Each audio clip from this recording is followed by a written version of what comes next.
Burada Erzurum'da buna karala diyoruz. Üstünde de şey var. Üstünde de bunun bir işareti var. Hiç düşmüyor bu tüy. Tek bir işaret. Bu bunun işareti. Şimdi bunu kaldıracağız. Ben şu üste çıkayım. Bırak abi istersen.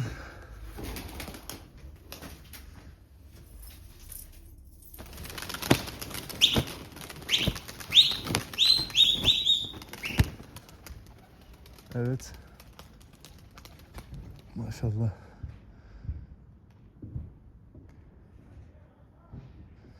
Çekmeye çalışacağım şimdi bunun videolarını, oyunlarını.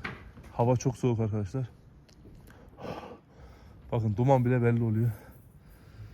Şimdi iniyorum.